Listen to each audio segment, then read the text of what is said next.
2019 খেলিলো 2024 খেলিলো পঞ্চায়েত দুটা খেলিলো লোকসভা দুটা খেলিলো বিধানসভা দুটা আরে 20টা 22টা ভোট এই মুছলমান সমাজৰ পৰা আমি 25টা ভোট পাওঁ লজ্জাজনক কথা কত আঁচনি দিছো আপোনালোকক আমি কি আঁচনি দিয়া নাই কক আপোনালোকক আমি আঁচনি দিয়া নাই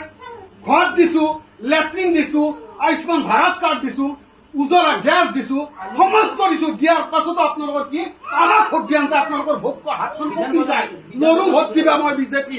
কিন্তু আপোনালোকে আমাক কাটি হয় আপোনালোকৰ লগত আমি 10 বছৰ একেৰাহে আছো আমি আঁচনি দুখত দুখী হৈ আছে নুৰুদা 5 বছৰ নিজে এটা নুৰুদা লৰাই বেয়া নালাগে মানুহজনক কৈছে আপোনালোকৰ এই নুৰুদাক নেকি বেয়া নালাগে আপোনালোকৰ অলপ বেয়া লাগিলে নাই তেওঁলোক আপোনালোকৰ মাজৰ মানুহ হয় না আপোনালোকে যেতিয়া ভোট দিবা লাগে নহয় বিজেপি কপি যাব নৰু নাই মই হাততে নাই আৰে যি কংগ্ৰেসে আপোনালোকৰ অসম দুৰ্নীতি সব কৰি আছে আপোনালোকে আৰু সেই কংগ্ৰেছৰ লগত থাকে আপোনালোকে বিবেকক চলক এই হাত নহয় বিবেকক চলক এই হাতৰ বটাম টিপাত নহয় এই বিবেকেৰে টিপিম মই বিজেপি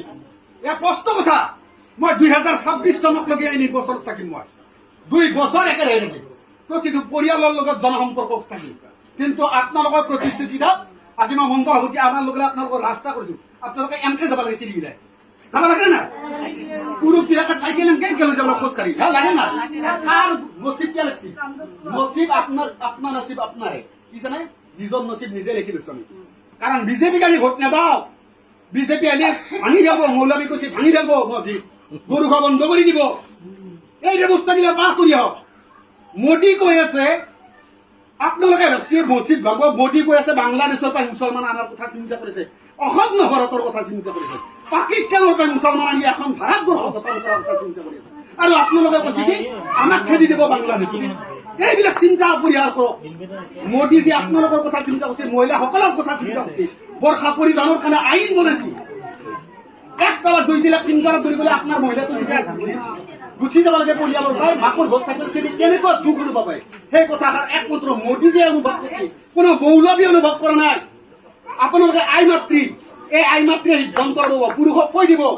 আজি যদি মই অৰুণোদয় পালো হয় আজি 5 বছৰ যদি অৰুণোদয় 5 বাৰাং 60,000 টাকা লয় ইমান ডাঙৰ এখন আছে মৰা পাব লাগিব কিয় কৰা নাই মৰাৰ কাৰণটো আপোনালোক হয়নে নহয় কওক আপোনালোকে এতিয়া ক'ব আমি ভোট দিছো কোনে ভোট দিয়া নাই ইয়াতে উপস্থিত থাকা 80% মহিলাই ভোট দিয়া নাই ইয়াৰ কষ্ট হয়নে নহয় কওক কেতিয়া ক'ব আপোনালোকে ভোট দিয়া নাই এই ব্যৱস্থাৰ পৰাই মুকলি হ'ব লাগিব বান্ধন খাই আছো আমি ভয় কৰি আছো পুৰুষক যে কংগ্ৰেছৰ হাতত মাৰিবি আকৌ নাই মোৰ স্বাধীনতা মই ভোট মাৰিম মই বিজেপি ভাল কাম কৰিছো আজি নুৰুলদাৰ দৰে সাহস কৰক নুৰুলদাৰ ভণ্টিৰ দৰে সাহস কৰক নুৰুলদাৰ পত্নীৰ দৰে সাহস কৰক নুৰুলদাৰ ছোৱালীৰ দৰে সাহস কৰক যে বিজেপি কৰিম ঠিক আছে সকলোকে ধন্যবাদ দিছো এয়া আবেগিক হৈ গৈছো সংখ্যালঘু মুছলমানৰ প্ৰতি এয়া দৰহ এয়া আত্মীয় ভাৱ জন্ম গৈছিল এই আত্মীয় ভাৱ যদি জন্ম নাথাকে গৈ এই গাঁওখনত আহি মণ্ডল হ'ব বুলি মই আপোনালোকক লৈ নাযাওঁ মোৰ দুখ লাগি গৈছে এই অৱস্থা দেখাবা এনেকুৱা দুখ পাইছো যেতিয়া বিকলাংগ ছোৱালীজনী দুজনী আছে এটা অৰুণোদয় বনাই এটা ঘৰ বনাই এটা লেট্ৰিন বনাই কি কাৰণে বনাই দুখ লাগি গৈছে অন্তৰত বহুত দুখ লাগি গৈছে শুনক